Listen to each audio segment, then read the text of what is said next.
Hai rekan smart semua. Assalamualaikum warahmatullahi wabarakatuh. Salam sehat dimanapun rekan smart berada. Akhir-akhir ini banyak berita ya tentang PMK, penyakit mulut dan kuku. Yang jadi menarik adalah kerugian dari penyakit mulut dan kuku pada hewan ternak, khususnya sapi ini, bukan hanya merugikan di sektor peternakan, namun efeknya luar biasa sampai ke pertanian, ekonomi, perdagangan, bahkan ekspor impor, yang tentunya menyebabkan kerugian yang besar untuk negara. Tapi apakah teman-teman tahu bagaimana sejarah penyakit mulut dan kuku tersebut? Saya mungkin akan sedikit cerita bahwa PMK atau penyakit mulut dan kuku atau FMDP, Foot and Mouth Disease dalam bahasa Inggrisnya, sejarahnya ditemukan pada abad ke-16 oleh seorang ilmuwan, seorang dokter, dia juga seorang penyair, ahli matematika, geografi, astronomi, yang kita kenal dengan nama Fracastorius, orang Italia. Dia waktu itu menemukan sebuah penyakit hewan yang terjadi pada sapi. Penyakit ini menunjukkan gejala pada mulut dan kuku sapi tersebut. Maka Fracastorius waktu itu mendefinisikan bahwa ini penyakit mulut dan kuku. Namun demikian ini belum diidentifikasi penyakit ini terjadi akibat apa. Ternyata setelah dia teliti kembali, oh ternyata ini adalah patogen pada hewan pertama yang disebabkan oleh virus.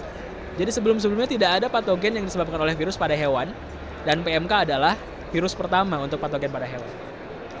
400 tahun berlalu, maka diteliti kembali oleh Lovrel dan Frost, yang kita tahu mereka sebagai peneliti di bidang virus, bahkan salah satu pendiri virologi. Maka diidentifikasilah bahwa PMK adalah sebuah virus patogen pada hewan.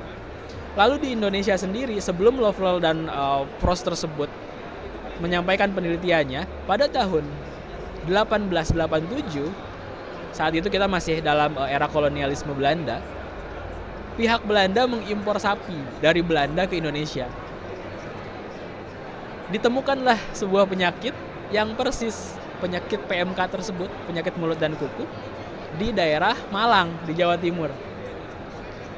Menariknya, karena di Indonesia populasi sapi saat itu juga cukup banyak, penyakit menular sehingga semakin banyak, sehingga didirikanlah oleh pemerintah saat itu pada tahun 1952 di Surabaya.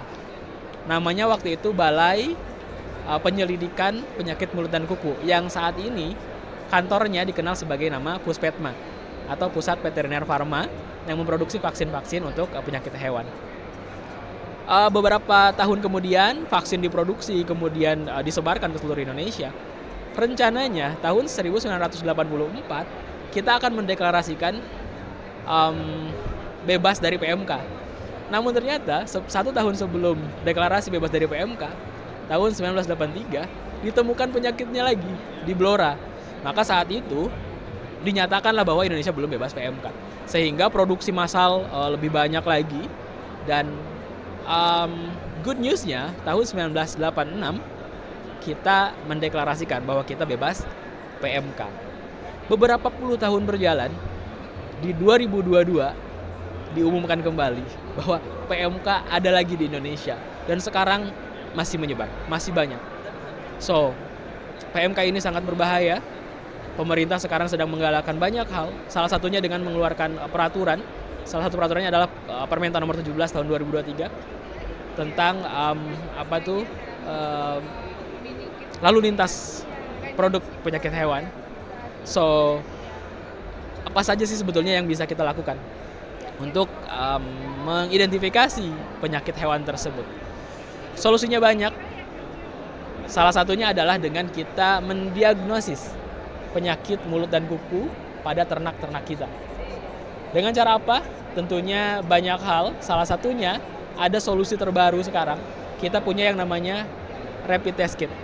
So rapid test kit ini adalah metode cepat yang kita bisa gunakan untuk mengidentifikasi apakah sebuah atau seekor hewan itu terjangkit virus mulut dan kuku gitu ya, atau PMK, kurang lebih seperti ini bentuknya, sama seperti test kit kalau kemarin ramai test kit COVID ya, seperti ini. Jadi dengan test kit ini kita bisa mengidentifikasi apakah hewan terkena penyakit mulut dan kuku atau tidak. So, untuk mendapatkan informasi lebih lanjut terkait PMK ini terkait test kit penyakit mulut dan kuku ini, silakan hubungi kontak customer service kami Purnama Lab di nomor yang saya tuliskan di deskripsi. Thank you, itu aja. Semoga nanti kita bisa sharing-sharing lagi terkait dunia diagnosis, baik itu tentang penyakit hewan, tentang residu pada pangan, pada lingkungan, dan lain sebagainya. So see you. Thank you. Assalamualaikum warahmatullahi wabarakatuh.